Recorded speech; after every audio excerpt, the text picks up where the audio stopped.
Eu tenho que deixar você em breve, se quiser aproveitar ao máximo a vida na Terra. Receio ter que fugir da cidade, embora eu tenha tido muito para me manter entretido. Este corpo simplesmente não é adequado para um confronto com a polícia. É apenas uma questão de tempo, até que algum vizinho intrometido pense em atender ou pegar o telefone. Com a umidade dos últimos dias, mamãe e papai estão bem maduros. Aqui está algo que você precisa entender.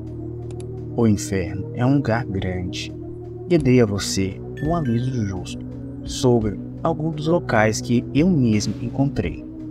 E isso terá que servir. Mesmo que eu escrevesse uma biblioteca de romanos exclusivamente dedicada a mapear os locais distintos dentro de drama, ainda não poderia contar tudo sobre a cidade. O que posso fazer é dar-lhe um pouco de informação sobre algum dos condenados. O Matador. Reserve um momento para pensar em todas as celebridades que você conhece. Quanto deles você acha que se daria bem em drama? Não muitos, aposto. Talvez nenhum. Fama e fortuna na Terra não valem nada quando você está morto. Pouquíssimas pessoas são fortes o suficiente, mas o suficiente é totalmente psicótica, o suficiente para ganhar uma reputação no inferno. Aqueles poucos que têm o que é preciso são pessoas que você nunca quer conhecer. O Matador é uma das lendas do inferno. Um homem enorme, barba, com dentes minados, olhos injetados e espuma nos lábios. Há rumores de que no dia em que saiu de sua bolsa de parto, ele teve o azar de pousar os pés em uma tribo de escravos. Bem, aqueles membros da tribo riram para si mesmos e prepararam seus bastões e chicotes, muito felizes em levar um pouco de carne fresca cativa. Em desvantagem numérica de uma 12 para 1, nu e desarmado, e novo no inferno. A maioria das pessoas não teriam chance. Se você acreditar na história, o Matador ignorou os porretes batendo contra ele, e os chicotes cortando sua carne, como se fossem picadas de inseto. Ele pegou o primeiro traficante de escravo, colocou a mão na boca do homem e arrancou sua mandíbula do crânio. Ele passou para o outro e depois outro, despedaçando com as próprias mãos, até o que sobreviveram se virarem e começarem a fugir. Ninguém sabe o certo quem ele foi em vida. Eu ouvi teoria, porém, a mais popular é que ele era Berserk de Stamford Bridge, o supostamente um único viking que sustentou o exército inglês sozinho. Não importava que ele nunca pudesse vencer, que estivesse em menor número que seus inimigos, que seus inimigos tivessem armaduras e armas melhores. Ele ficou naquela ponte e lutou. No momento que foi derrubado, ele havia matado nada menos do que 40 homens. Não sei até que ponto isso é verdade. Eu nunca vi o Matador pessoalmente, e nem quero. O que posso dizer, com certeza, é que as pessoas não se tornam lendárias no inferno sem um bom motivo. Eu acho que o único que sabe a verdade é o próprio Matador. E ele não está dizendo nada, desde o dia em que chegou ao inferno. Para falar a verdade, ele só falou uma vez. Os traficantes de escravos em fuga ouviram quando o Matador destruiu sua tribo, ensanguentado, cercado por cardápios. Ele parou, olhou para o céu, devastado pela tempestade, e gritou uma única palavra: Cães infernais. Que tal uma pequena história? Eu não era nova no inferno. Fiz algumas roupas e porrete de madeira. Encontrei abrigo e assei um grande pedaço de carne e uma fogueira. A única coisa que eu não tinha era uma tribo. A área em que nasci parecia uma favela, até para drama. Todos os casebres e cabanas de barro me desmoronando.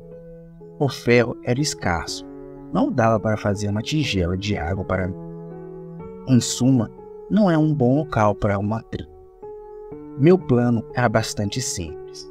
Eu teria uma refeição decente. Iria entalhar uma ou duas facas, para caso de perder meu porrete, e depois encontraria um lugar mais ou menos seco para dormir. Depois disso, sairia em busca de uma tribo. Mesmo as iniciações tribais mais suaves, resultam em algumas cicatrizes e um nariz quebrado. Então, eu queria estar o mais descansada possível. Dormir no inferno é vital e perigoso. Há um jeito de encontrar um lugar que seja ao mesmo tempo protegido e escondido, e com acesso a uma rota de fuga. Mesmo assim, você nunca consegue mais do que umas poucas horas de sono. No inferno, o menor ruído suspeito deve assustar você. Um rosnado baixo, cultural, definitivamente conta como um ruído suspeito. Pulei para fora do meu ninho improvisado de pés e madeira, ergui meu porrete e devolvi o rosnado com um dos meus. Uma mulher havia entrado no meu prédio e me encarava com as pupilas dilatadas. Ela parecia estar em péssimo estado, esquelética, nua e coberta de feridas. Seus lábios se abriram para revelar dentes quebrados e irregulares. Levei um segundo para avaliá-la. Ela estava passando dificuldade por dias ou semanas. Ao julgar por sua costela saliente e estômago inchado, ela estava prestes a morrer de fome. Então, ela estava fraca, com fome e nem arma tinha. Eu já comi, eu disse, relaxando um pouco e treinando meu taco com alguns golpes. Não faz sentido deixar você ir para o lixo. Dei um passo em direção a ela e ela disparou. Apenas se virou e saiu correndo em uma estranha marcha animal. Eu saí atrás dela, certo de que poderia ultrapassá-la. Mesmo que não haja muita carne nela, os ossos ainda podem ser úteis. Eu a persegui por algumas ruas, lutando para manter o equilíbrio no chão lamacento. Quando finalmente cheguei perto o suficiente para balançar o meu taco, ela parou. A rapidez disso me pegou desprevenido e tropecei nela, perdendo meu porrete ao cair no chão. Nesse momento, ela uivou em triunfo, um som que foi ecoado por uma dúzia de outras gargantas. Naquele dia, aprendi duas coisas sobre os cães infernais. As pessoas que perdem a cabeça se tornam pouco mais que bestas, depois de passar séculos no inferno. Em primeiro lugar, eles têm a astúcia animal, necessária para caçar e matar-me.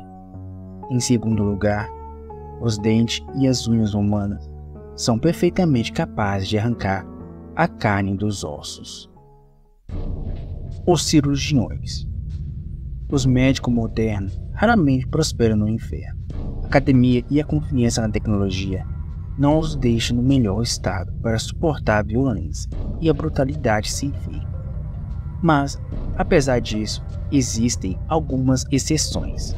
As pessoas que aprendem a costurar seus amigos em meio ao fogo das metralhadoras de Somer, xamãs, feiticeiros e homens santos que suportaram a fome e a guerra. Sobreviventes que souberam cauterizar as próprias feridas no meio da floresta. Essas são algumas das pessoas que podem ser fortes o suficiente para exercer o seu ofício para os condenar. Afinal, conhecimento prático de medicina básica é apenas uma daquelas coisas que está além de muitos idiotas perambulando por drama. A maioria dos cirurgiões do inferno encontram uma tribo assim que pode. Suas ferramentas podem ser grosseiras, mas logo eles aprendem a se virar. Pedra, ardósia, cacos de vidro servem como seus bisturis. Eles fazem linhas com cabelos humanos e agulha de lascas de ferro. Sempre que um membro da tribo tiver uma ferida infectada, um cirurgião será aquele que irá drenar o pus. Um cirurgião tribal pode muito bem salvar sua vida, mas eles farão isso sem anestesia. Depois, há os cirurgiões autônomos, as pessoas que fazem tudo sozinhos. Eles fazem uniformes para si mesmos. A teoria é que os condenados os reconhecerão se todos forem parecidos. Isso não funciona na prática, mas você não pode esperar muita lógica de pessoas que perderam a conta de quantas vezes morreram. Por um lado, a moda muda com o tempo. Disseram-me que os autônomos usavam cocares e colares de ossos. A tendência atual é imitar os médicos da peste de veneziana, usando uma máscara de bico e um longo casaco de pele enegrecida pelo corpo. Os autônomos são raros, muito raros na verdade. Você verá milhares de malditos para cada cirurgião autônomo que encontrar. Quando você se deparar com um, tenha muito cuidado. Em primeiro lugar, os cirurgiões não têm passe livre no inferno. Os condenados são mais propensos a atacar um freelance do que trocar suas ferramentas, ou roupas, ou escravo, em troca de seu serviço. Você não pode ter certeza se o homem de máscara de pássaro e casaco preto é realmente um cirurgião, ou alguém que assassinou um cirurgião e roubou suas roupas. Talvez ele mesmo tenha feito a própria roupa para atrair os fracos e os feridos para perto dele. A publicidade nem sempre funciona como pretendido em drama. Se os autônomos for genuíno, isso não lhe dá nenhuma desculpa para baixar a guarda. Os cirurgiões autônomos geralmente não são pessoas mais estáveis. Dito de outra forma, autônomos geralmente são psicopatas e sádicos. É claro, eles podem costurar... É claro, eles podem costurá-lo novamente e mandá-lo embora. Eles também podem decidir que seria mais interessante se eles costurassem você a outra pessoa. Eles podem pensar que pagar um braço e uma perna por seu serviço deve ser interpretado literalmente. Eles podem acabar sendo algum aspirante a serial killer que ainda não encontrou o caminho para a Rua das Pedras.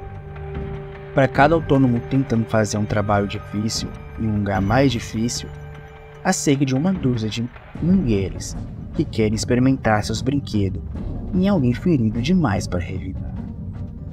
Fique com o cirurgião de sua tribo, se tiver a sorte de ter um.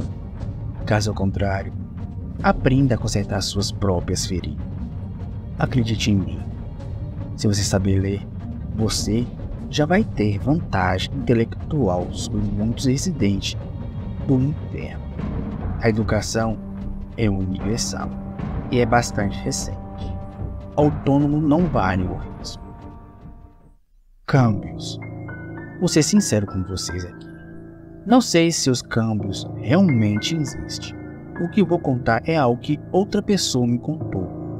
Cabe você a decidir se é verdade. Pessoalmente, eu realmente espero que não seja. As pessoas se estrupam no inferno. Acontece muito.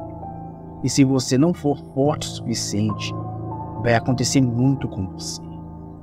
A boa notícia para nós mulheres é que os homens condenados disparam balas de festim. Você quase nunca ficará grávida. Digo, quase nunca. Por quê?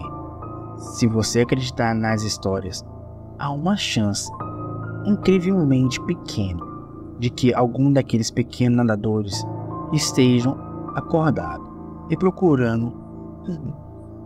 Só para colocar isso em perspectiva, estamos falando de níveis de improbabilidade de gêmeos siameses. Aqui, isso é apenas uma parte da concepção. A chance de uma mulher engravidar e sobreviver aos 9 meses completamente no inferno são provavelmente do nível de probabilidade trigêmeos siameses. Estamos falando sobre uma tempestade perfeita de superação probabilidade aqui, não é? Mas isso é a eternidade.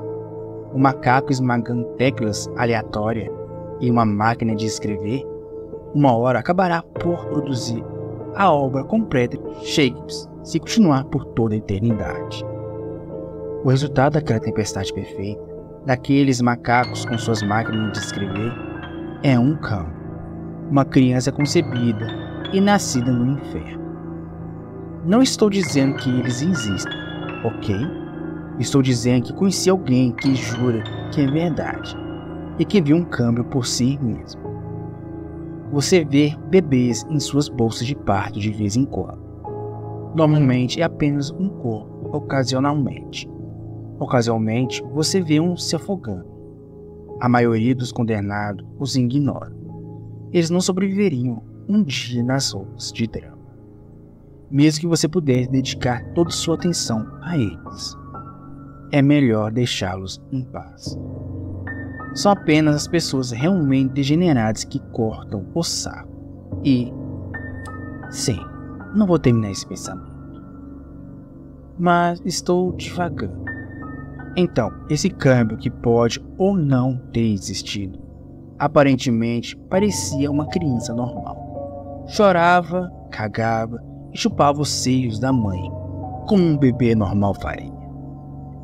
Já a mãe, ela fazia parte de uma tribo, e eles conseguiam protegê-la durante a gravidez.